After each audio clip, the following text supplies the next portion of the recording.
How long is the road just exciting? Like, because for me, anytime I get to do anything, I'm like, yeah, this is awesome. Like, how long until the road starts to wear on you? It gets exciting in different ways. It gets exciting in different ways. Okay. Like Yeah. Tribble. Okay, I get a call from one night. I'm sitting around. It's 11:30. I'm getting the coke ready to snort, and my pager goes off. And I know from the area code it's Tribble. Right. So I run to a payphone. Me and my buddy run to a payphone. I call Tribble, and he gives me a Monday night.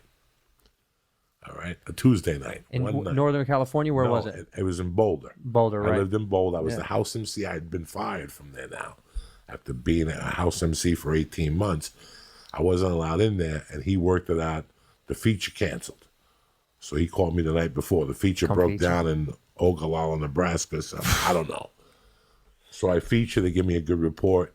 I call him the next day, thank him, and he goes, I'll call you within a week to give you dates. 3 weeks went by. And he called me on a Sunday night at midnight. And he's like, hey, I'm ready to give you work. And grab a pen. You're starting in Ogden, Utah. Then you're going here. It's called the Suck My Dick Run. And then you're doing the Blind Man Run. Then you're doing they had what's the people in Utah? The Mormon Run. Yeah. And you have the Potato Run Right, 1. right. Potato Run 2. Idaho. And the other one. The one you did.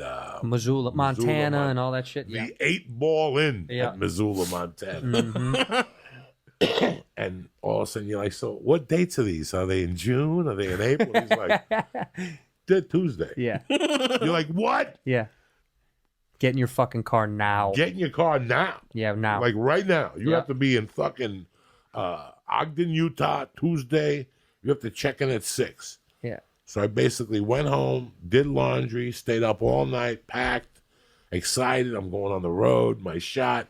I get in my car. I drive the 9 hours. I get to Utah. I tell him I'm Joe Diaz. He gives me a key. I go to my room, and there's another man in my room. I'm sharing my first road gig. Yeah. I got another guy in my room. Oh, my God. And he's anti-LA. If you go to LA, you're gay. Right, you're gay. Everybody's gay. Comedy has to be on the road. Real guys travel on the road. Right. So my first night, I'm sleeping next to this guy in a bed. His feet... Same bed? No, next to them. Oh, okay. Because they ran out of hotel room. Okay. So you're always... And then they put you in those hotels where there's a Hindu owner, and you could smell the feet throughout the whole hotel. The eggs smell like Hindu. Everything. Curried the fuck up. Those are the first year. If you like Motel 6? Not really, but One yeah. step below. Oh, my God. Like one step below. yeah. The door don't lock. The air conditioner don't work. There's a mouse in your room. Jesus. You know, that type of shit. Yeah. Then you graduate to a higher level. You know, you keep graduating. You keep scoring. The hotel's got a jacuzzi. Mm-hmm. You're like, oh, shit. You know. It's never gonna not be exciting, man. It's different problems at every level. You know what I mean? And it's all good, Right. but you know, you just deal with it as such. And not to sound unappreciative, but it's like you'll still love it. It'll just change the things that you love about it, right? Like when you start selling tickets, you love the engagement with fans, and you love being like, damn, I'm really getting a fan base, right? Because before, you don't have a fan base. You're doing shows and you're trying and you're just working out, but then you get to have fans. Then you start to think, man, I want to start selling out instead of just selling tickets. Then it keeps progressing, and you start to learn the ins and outs of all of those levels. So it's like it'll never not be fun, because especially if you're not having fun at all anymore, you're fucked. I mean, that's what I say. I have a tough time traveling just because I just get anxious and depressed because it's part of me a little bit. I just get low, I miss home, or if I'm just like, I just don't want to be on this plane. But then I know I got a friend either with me or a friend I'm meeting there, and I get to do fucking comedy. And the moment you get to do comedy, all that shit's gone. Comedy trumps all the issues, all the bullshit every time. So it'll never not be fun. Just there's shit that happens sometimes. There's just shit that you got to deal with that comes and goes, and the crowds weren't that good, or you didn't really love the city, or you got to bounce around, or you're out of town 5 weekends in a row, 6 weekends, 7, 8, 9.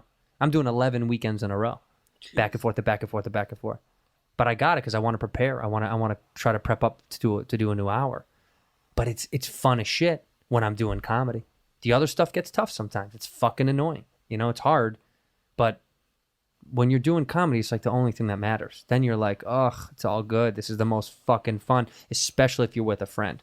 And you're at the level now where you're doing it with a lot of friends. Right. That's the best, man. You know? I think as you get up, it gets a little bit more lonely. You just got to make sure you're still taking someone with you or going with a friend or, you know, that you got people that you can link up with in different cities. That was important to me. Well, that's what I miss from the open mic world. Yeah. All your friends, man. 4 guys in the car. Yep. Going to do a gig. The guy doesn't know you're bringing an extra guy. Right. You'll find out when you get there. Yeah. You know, these are...